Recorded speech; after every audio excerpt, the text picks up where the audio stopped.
Hello hi नमस्ते आदाब, स्वागत करता हूं मैं आपके अपने यूट्यूब चैनल जेडीएस एजुकेटर पर। जैसा कि आप सभी को पता है कि हम लोग सीटेट के लिए पढ़ रहे हैं, ठीक है। पिछली क्लास में हमने क्या देखा था, संविधान की विशेषताओं पर बात किया था।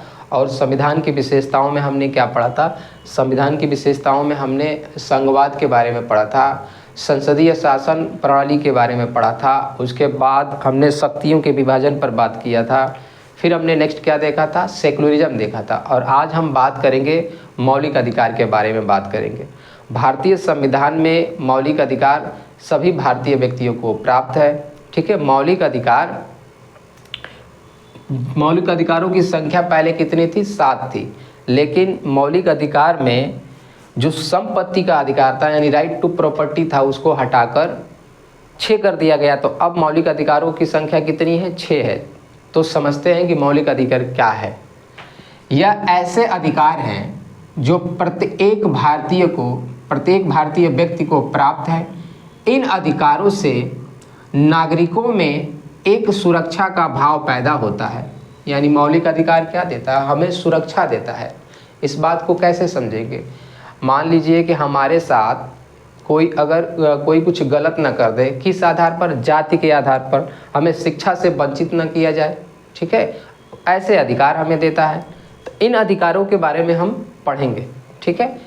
अब यहाँ कुछ बातें लिखी गई है कि किससे सुरक्षा देता है। मौलिक अधिकार हमें किससे सुरक्षा करता है, सुरक्षा का भाव तो पैदा करता है, लेकिन करता किससे है, तो व्यक्ति को, राज्य से। इस बात को कैसे समझेंगे, राज्य आपको बिना गलती किए आपको जेल नहीं भेज सकता, ठीक है। इसके लिए भी अधिकार है, ठीक है। क्योंकि आर्टिकल 20 ये कहता है कि जब तक आपने कानून न तोड़ा हो आपके साथ अन्याय नहीं होगा, ठीक। फिर व्यक्ति को व्यक्ति से, आप इस बड़े से राज्य में रहते हैं, अगर कोई व्यक्ति आपके मूलभूत अधिकारों को छीनने लगे, आपको उठा के कहीं बंद कर दे या आपसे बंधुआ मजदूरी कराने लगे, तब भी आप क्या करेगा, ये मूल अधिकार आपकी रक्षा करेगा। आप न्यायालय का दरवाज़ा खटखटा सकते हैं। नेक्स्ट बात समझते हैं, व्यक्ति को समुदाय से। मान लीजिए कि कोई ऐसा एक समुदाय है जहाँ पे उस एरिया में उस समुदाय की मेजॉरिटी है और वहाँ पे कम जो लोग हैं जिनकी कम तादाद है, अगर उनके ऊपर भी अत्याचार होने लगे तब भी क्या करता है, मूल अधिकार आपको ये अधिकार देता है कि आप न्यायालय का दरवाज़ा खटखटा सकते हैं। अल्पसंख्यक को बहुमत से, इस बात को कैसे समझेंगे, वही चीज़ें हैं कि मान लीजिए किसी देश में 80% एक समुदाय के लोग रहते हैं और कुछ 20% एक अलग समुदाय के लोग रहते हैं।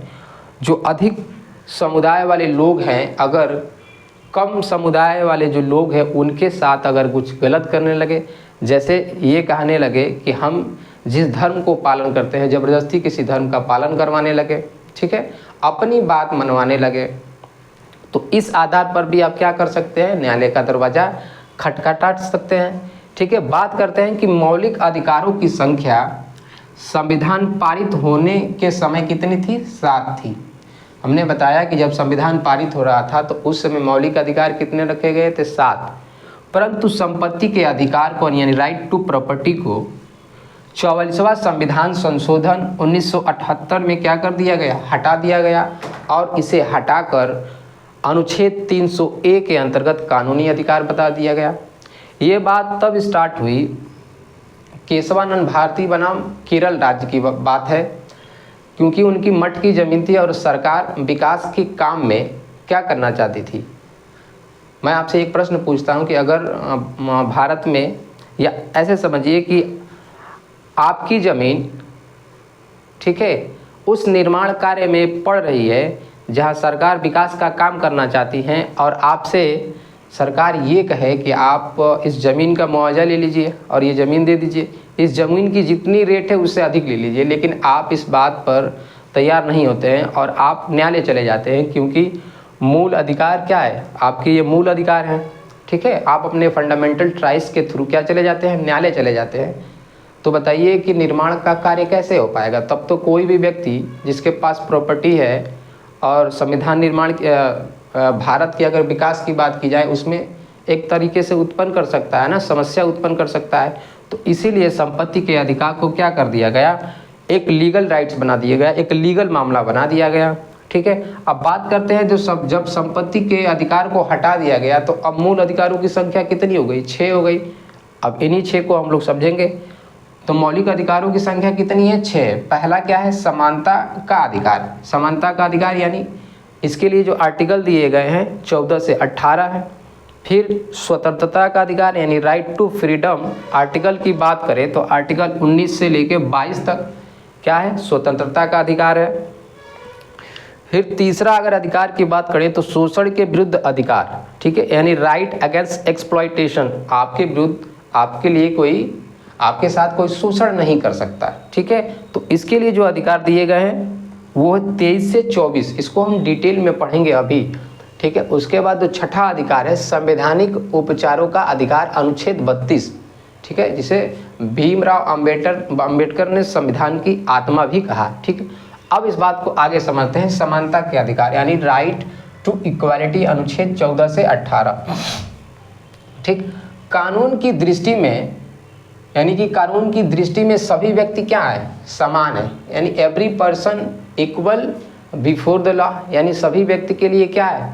कानून की नज़र में समान है। कानून आपके साथ भेदभाव नहीं करेगा। किस अधिकार पर? जाति के आधार पर, शिक्षा के अधिकार पर आपके साथ कानूनी मामले में समान व्यवहार किया जाएगा। ठीक, आर्टिकल 15 की बात करें तो आर्टिकल 15 क्या कहता है कि किसी भी व्यक्ति के साथ उसके जाति, धर्म, जन्म स्थान, लिंग, मूल स्थान इत्यादि के आधार पर भेदभाव नहीं किया जाएगा। ठीक है, सभी व्यक्तियों को सार्वजनिक स्थानों के उपयोग का अधिकार है। हम क्या पढ़ रहे हैं? हम लोग अनुच्छेद समानता का अधिकार पढ़ रहे हैं कि कोई भी व्यक्ति सार्वजनिक स्थान पर क्या कर सकता है? सार्वजनिक स्थान का उपयोग कर सकता है। सार्वजनिक स्थान का मतलब जहाँ जिसमें सरकार की क्या है? भागीदारी हो या सरकार द्वारा बनवाए गए हों। अनुच्छेद 17 की बात करें, अनुच्छेद 17 क्या कहता है? अस्पृश्यता का अंत, यानी आपके साथ आपके जाति के आधार पर भेदभाव नहीं होगा। सरकार ने इसे मूल अधिकार बनाया। इस बात को कैसे समझेंगे? मान लीजिए जब संविधान लागू नहीं हुआ था तो उस समय लोगों के साथ उनके जाति के आधार पर क्या होता था? भेदभाव होता था। ठीक है, उनसे ज़बरदस्ती काम करवाए जाते थे। ठीक, तो इस अधिकार पर कानून भी बना है। ठीक है, 1989 में AC/SC एक्ट 1989 में क्या है? अगर आप किसी व्यक्ति के साथ उसके जाति के आधार पर भेदभाव करते हैं तो सजा का भी प्रावधान है। सीटेट, एक बात और समझते हैं कि सीटेट में जो सवाल आते हैं उसमें सारे आर्टिकल से क्वेश्चन नहीं पूछे जाते हैं। हमने अभी 15 देखा और 17 देखा समानता के अधिकार में। अब हम बात करते हैं स्वतंत्रता के अधिकार यानी राइट टू फ्रीडम, अनुच्छेद 19 से 22। स्वतंत्रता का अधिकार क्या कहता है? आपको अभिव्यक्ति की स्वतंत्रता है, आपको अभिव्यक्ति की स्वतंत्रता है। आप एक राज्य से दूसरे राज्य में जा सकते हैं, घूम सकते हैं, काम कर सकते हैं। ठीक है, आप सभा कर सकते हैं, आप मीटिंग कर सकते हैं। इस तरीके के जो अधिकार हैं वो अनुच्छेद 19 में दिए गए हैं। यानी कि प्रत्येक व्यक्ति को विचार और अभिव्यक्ति की स्वतंत्रता है। उसे भारत के किसी भी भाग में रहने, व्यवसाय करने यानी काम करने तथा घूमने का अधिकार है। नेक्स्ट समझते हैं कि प्रत्येक व्यक्ति को भारत के किसी भी भाग में काम करने का अधिकार है। मान लीजिए कि अगर मैं ये कहूँ कि कोई व्यक्ति बिहार से अगर केरल राज्य चला जाए काम करने के लिए और वहाँ उनके साथ ये कहा जाए कि आप अलग स्टेट से हैं तो आप हमारे यहाँ काम नहीं करेंगे, तो क्या उसके अधिकारों का हनन हो रहा है कि नहीं हो रहा है? बिल्कुल हो रहा है। तो इस आधार पर भी उसके साथ भेदभाव नहीं किया जाएगा, क्योंकि संविधान उसे क्या दे रहा है? उसे स्वतंत्रता का अधिकार दे रहा है। ये इस चीज़ के लिए क्या कर रहा है? स्वतंत्र कर रहा है। नेक्स्ट समझते हैं, किसी भी व्यक्ति को तभी गिरफ्तार किया जाएगा जब उसने कोई कानून तोड़ा। मैंने अभी बात किया, अगर आर्टिकल 20 की बात करें तो आपको तब तक गिरफ्तार नहीं किया जाएगा जब तक आपने किसी कानून को न तोड़ा। ठीक।